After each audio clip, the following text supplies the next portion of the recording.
Política Impura. Um olhar sobre a semana. Olá, boa noite. Bem-vindos a mais um Política Impura. Connosco, Henrique Prior. Olá, Henrique. Como estás? Obrigado, bem, tudo também. Sim. Bom, e vamos começar com a nossa revista das notícias que fizeram a semana. 2017 foi um ano de recuperação para a economia portuguesa. O PIB aumentou 2,7%, facto que o Instituto Nacional de Estatística confirmou, atingindo os 193 mil milhões de euros. Qual foi, na tua opinião, Henrique, o motor deste crescimento?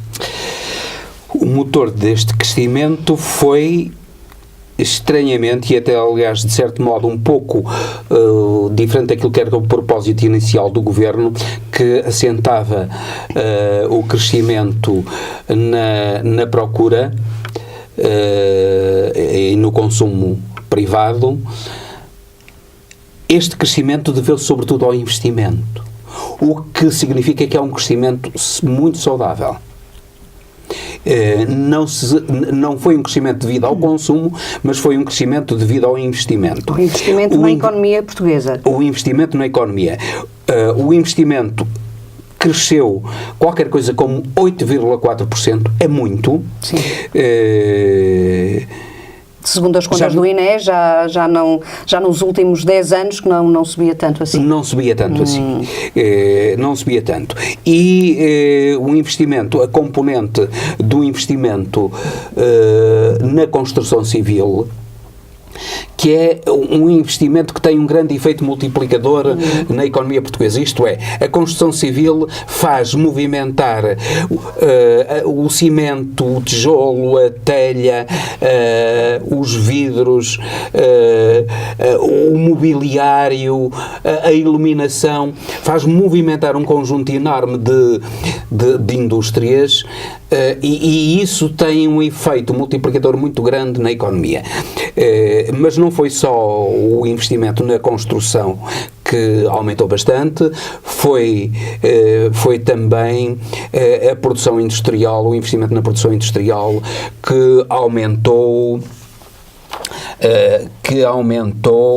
de uma maneira interessante. Nós temos mas não basta fazer crescer a economia, é preciso também valorizar o trabalho. É valorizar o trabalho. É necessário, para alcançar um desenvolvimento sustentável. É necessário fazer crescer a economia e distribuir com justiça o acréscimo de rendimento. Sim, claro. Não é? E por isso, como é óbvio, as classes trabalhadoras não devem ser esquecidas. E não têm sido esquecidas. Poderíamos ir mais além, mas não têm sido esquecidas. Mas o que é de notar, ao contrário do que tem sucedido noutros países em que as desigualdades têm aumentado, em Portugal, desde 2016 para cá, tem havido uma diminuição das desigualdades.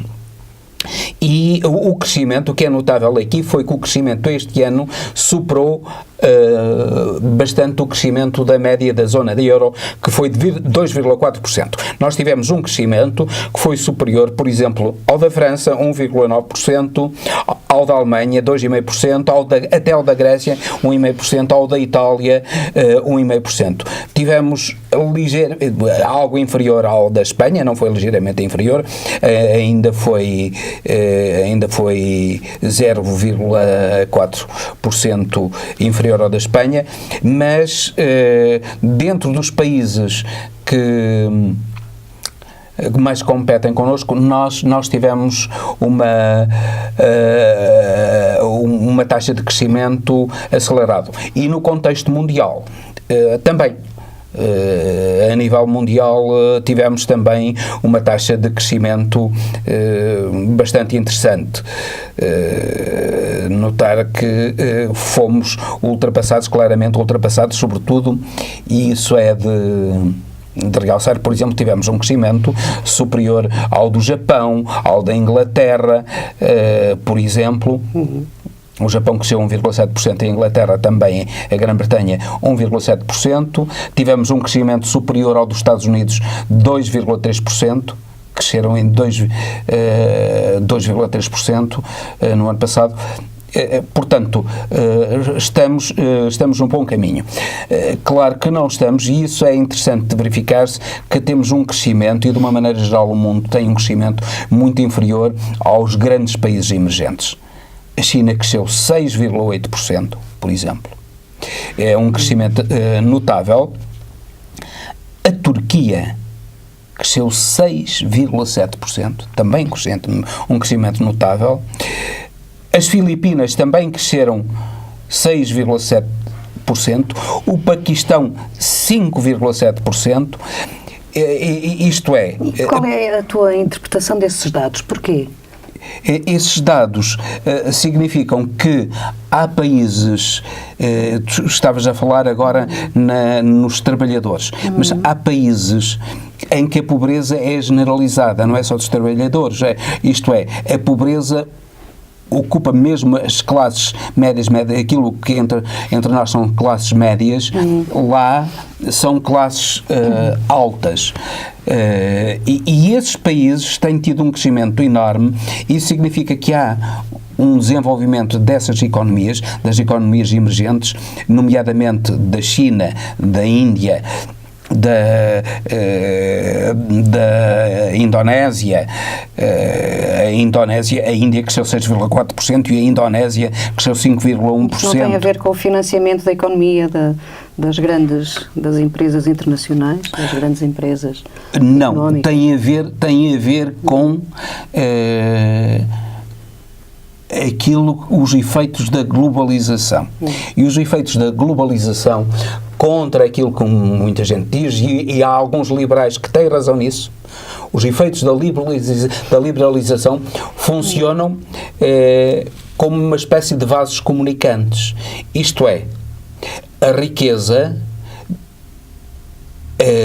vai deslocar-se sobretudo para aqueles que são mais pobres. Sendo mais pobres, isto é, tendo custos do trabalho e outros custos inferiores, eles têm vantagens competitivas em relação a países como os países europeus, nomeadamente Portugal ou a Alemanha em particular, os países europeus em particular. E, portanto, grande parte das indústrias tradicionais, nomeadamente as confecções, por exemplo, que estavam sediadas em países europeus, estão a deslocar-se para países como a Indonésia, como a Malásia. A Malásia já há mais tempo, a Malásia já é um caso mais complexo. Já há muito tempo a Malásia já não se pode considerar um país daqueles que estão... Sim, mas para países onde o trabalho e os direitos de trabalho quase não existem. Quase não existem. Isso significa, no entanto, que o trabalho está a ser melhor remunerado e os direitos dos trabalhadores também estão a ser melhorados. Será? Nesses países. Às vezes nós pensamos que essas coisas podem transformar-se de um dia para o outro. Não conseguimos. A história é relativamente lenta, não dá saltos. Vamos já ver isso numa pergunta mais adiante. Entretanto, a taxa de desemprego em dezembro de 2017 situou-se nos 8%, o valor mais baixo desde julho de 2004. E segundo o comunicado divulgado também pelo Instituto Nacional de Estatística, a estimativa mensal prevê que em janeiro de 2018 o desemprego tenha caído para os 7,9%, ou seja, 410 mil desempregados. Centeno afirmou que foram criados 288 mil novos postos de trabalho. Será que é mesmo assim? Sim, foram criados 288 mil postos de trabalho. Trabalho com direitos? Trabalho com mais direitos do que o trabalho que era criado anteriormente. E nós sabemos que apesar de o trabalho continuar a ser mal remunerado, já é menos mal remunerado. Já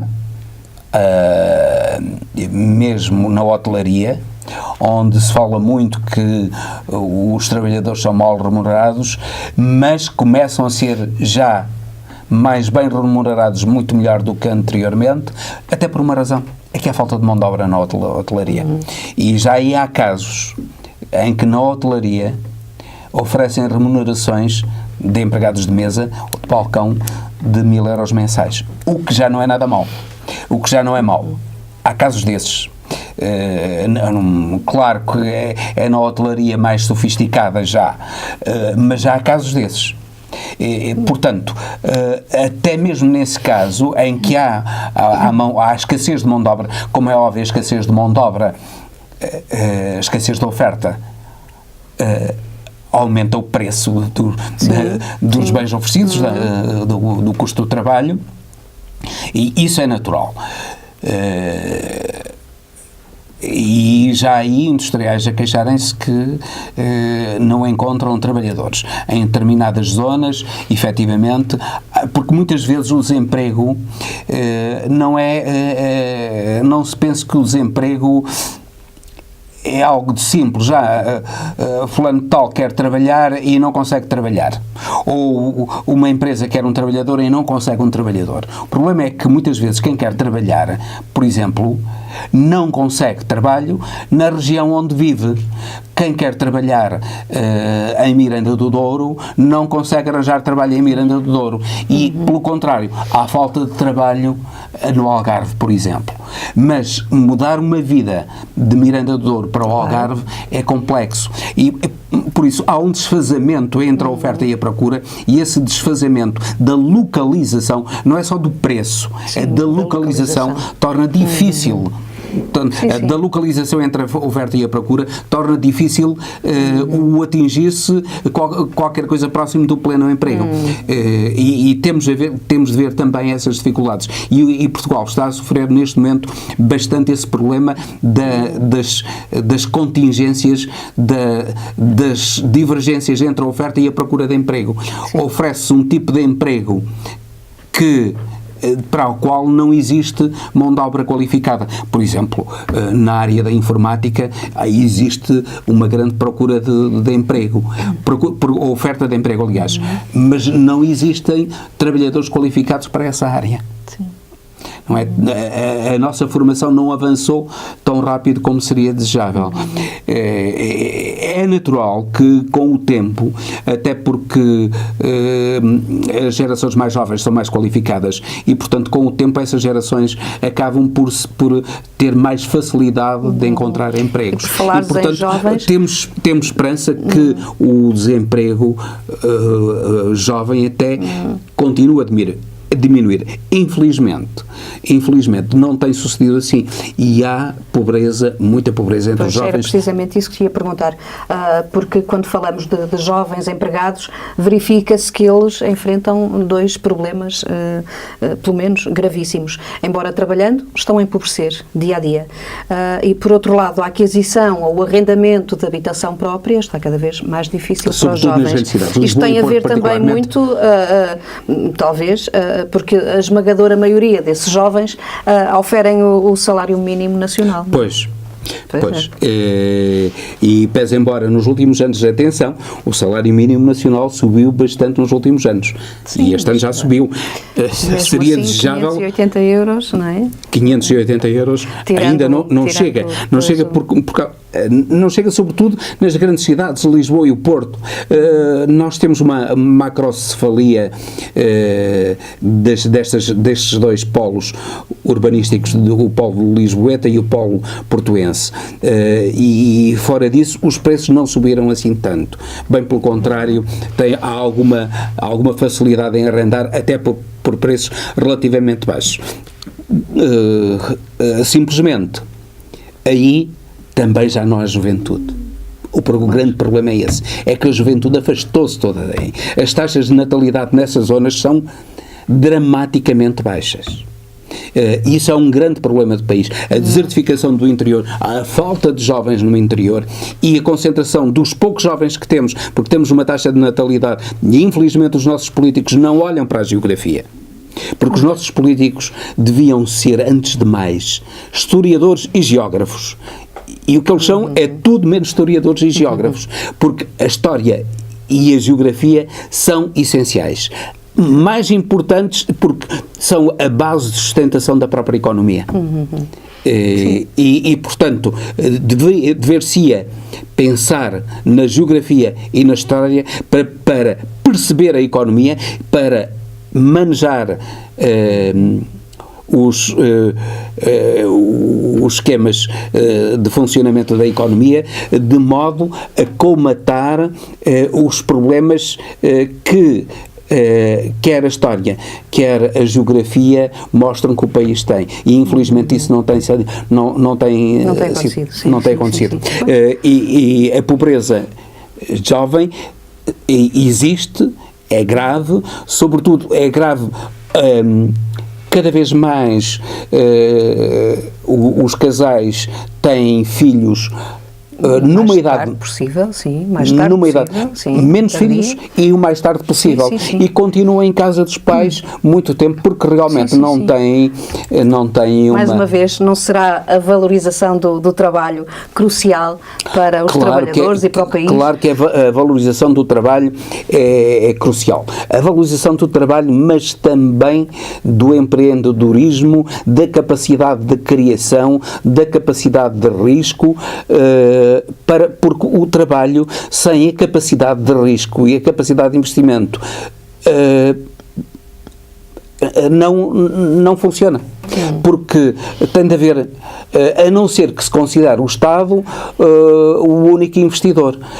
Mas eu penso que já ninguém aceita isso, porque na realidade percebe-se que é importante que haja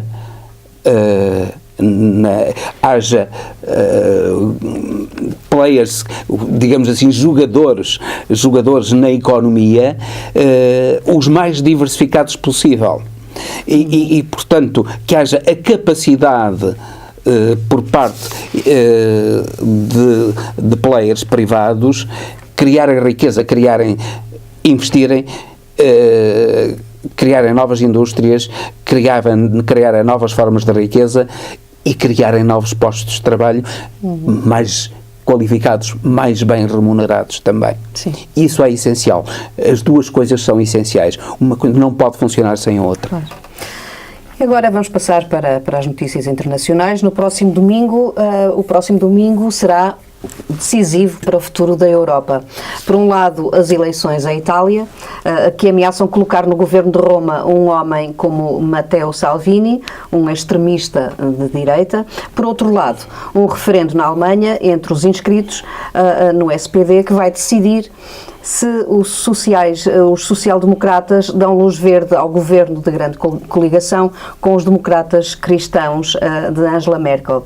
Bom, e tudo isto a 2 semanas de Putin revalidar o poder na presidência da Rússia com um 4º mandato. Isto vai ser um fim de semana... Pois. É muito complexo. E a Europa vai... Eu penso que as eleições em Itália não vão ser... Primeiro, o Matteo Salvini não vai ganhar. As projeções dão-lhe 13%, sensivelmente. O que poderá, quem se perfila para ganhar as eleições é um movimento de 5 estrelas de Luigi Di Maio. Luigi Di Maio é um indivíduo muito novo, 31 anos, que é filho de um indivíduo, de um militante, de um defensor acérrimo do MSI, do Partido Neofascista Italiano.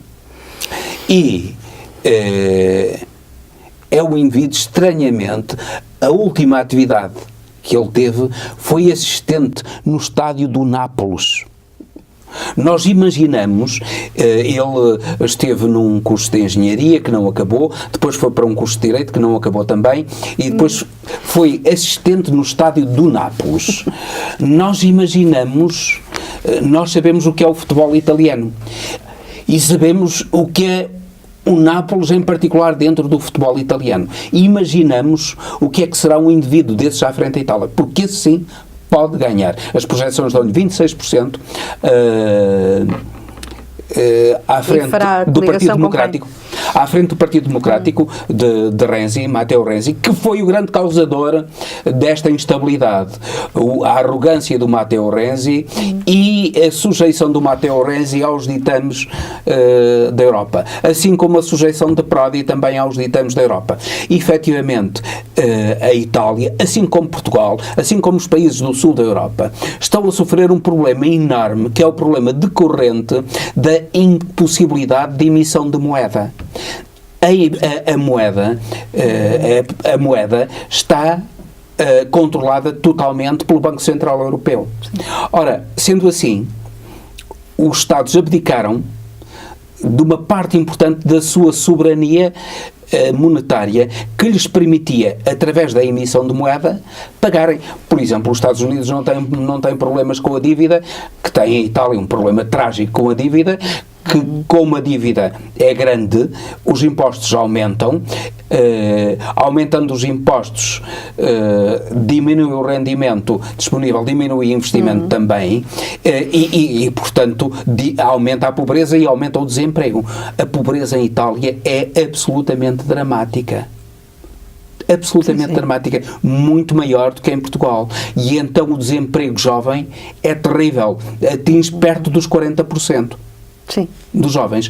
É absolutamente dramático. E para isso a Europa tem tido culpas gravíssimas que não está a reconhecer e isso está a ser aproveitado juntamente com os piores com os piores argumentos pela direita, os argumentos da xenofobia contra a imigração, contra os imigrantes. Efetivamente a Itália tem um grande problema porque os imigrantes que vêm eles são concorrentes com os trabalhadores italianos.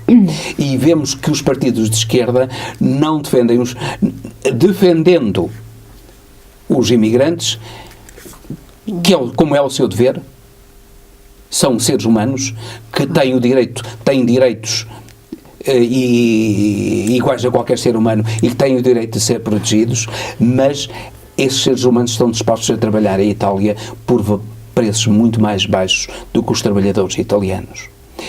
E isso causa problemas enormes, fraturas enormes, até dentro da classe trabalhadora.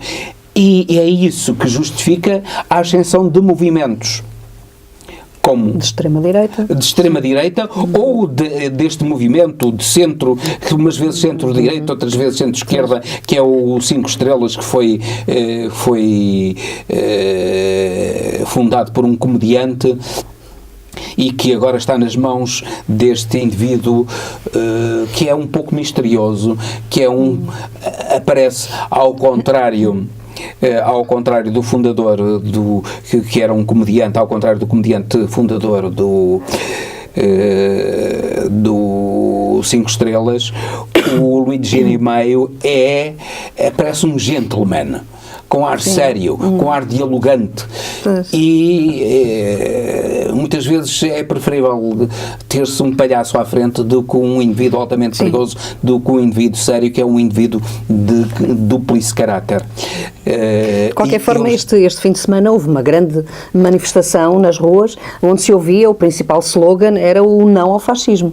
Sim, é o não ao fascismo, mas essa grande manifestação não é o resultado, não significa os resultados eleitorais, porque enchem as ruas, mas não enchem as urnas.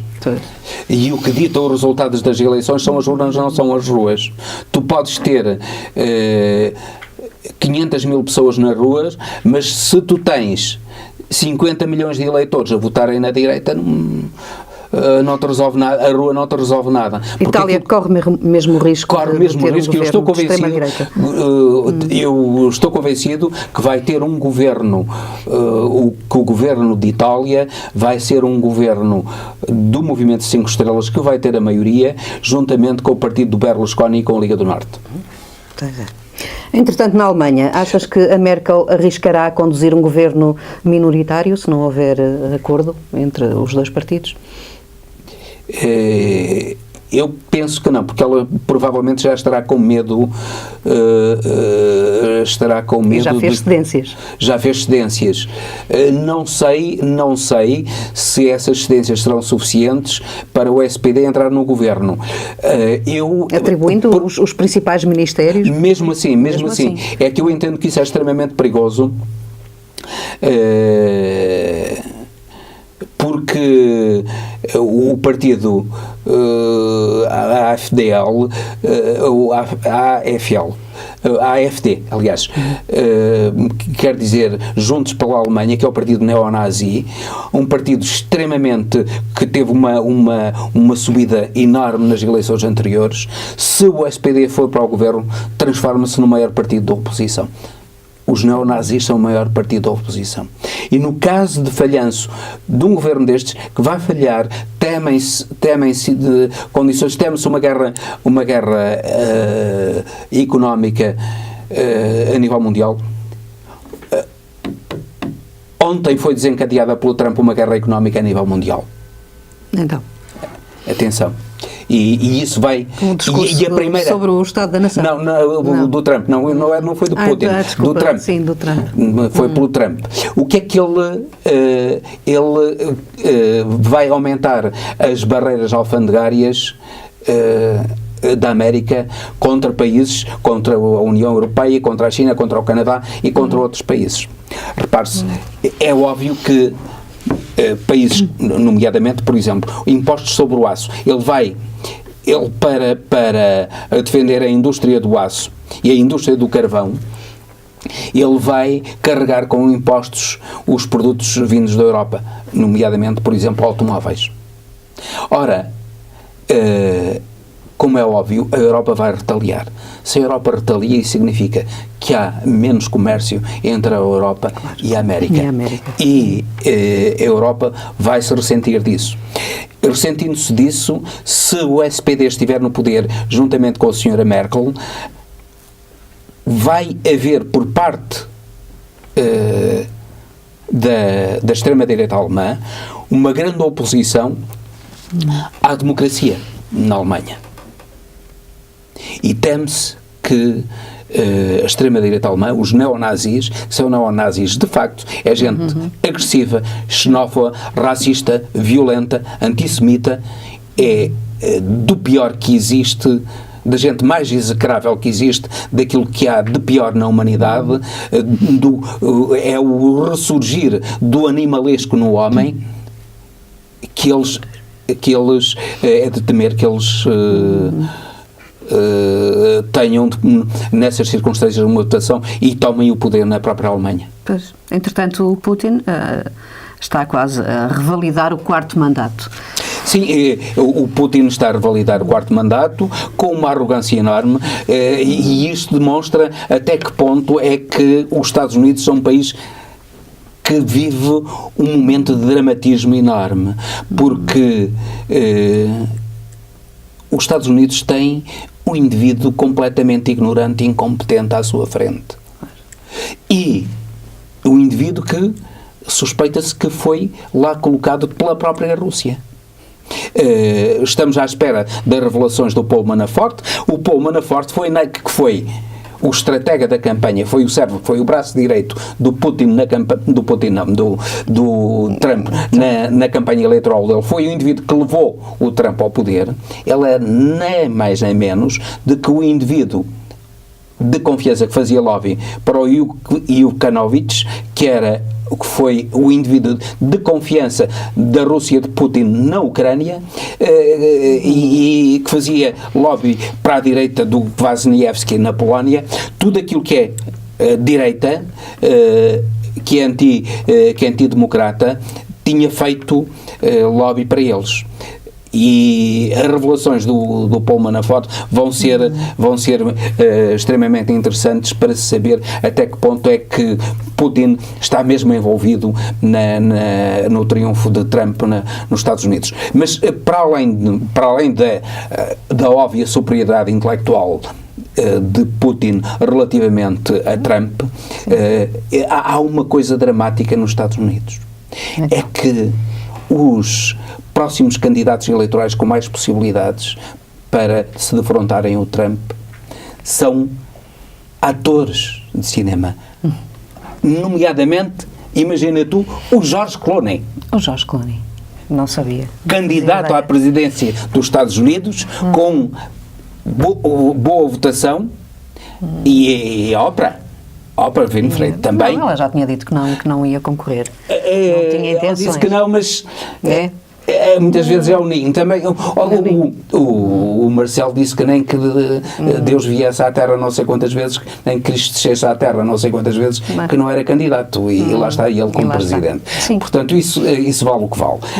Agora, uma nação como os Estados Unidos terem um indivíduo como o Trump ou um artista de cinema como o George Clooney à sua frente, isso é absolutamente dramático. Mas não é dramático, é dramático porque representa até uma outra coisa. Representa que o eleitorado americano é completamente inconsciente do momento que a humanidade atravessa. E repara, não é só o problema da Rússia, é que já Xi Jinping resolveu prolongar o mandato, transformando-se contra tudo aquilo que vinha anteriormente, a limitação do número de mandatos, delimitação da idade dos 65 pode ir anos. Além de 2023. Ele pode se perpetuar no poder à maneira do Putin. E o Xi Jinping não é um indivíduo extremamente inteligente que está a conduzir uma política de dominação mundial por parte da China. E a China tem um crescimento anual de 6,8%. Atenção. Isso devia fazer pensar o Ocidente e qualquer governo dos Estados Unidos. Mas parece que não. Eles continuam a apostar, a América parece que continua a apostar no ator. A Itália num partido fundado por um palhaço. A América num partido fundado por atores. Assim vai o mundo. É assim. Ficamos por aqui, Henrique. Muito obrigada. Obrigado eu, Olga. Tá. E até à próxima Política Impura. Meu Deus.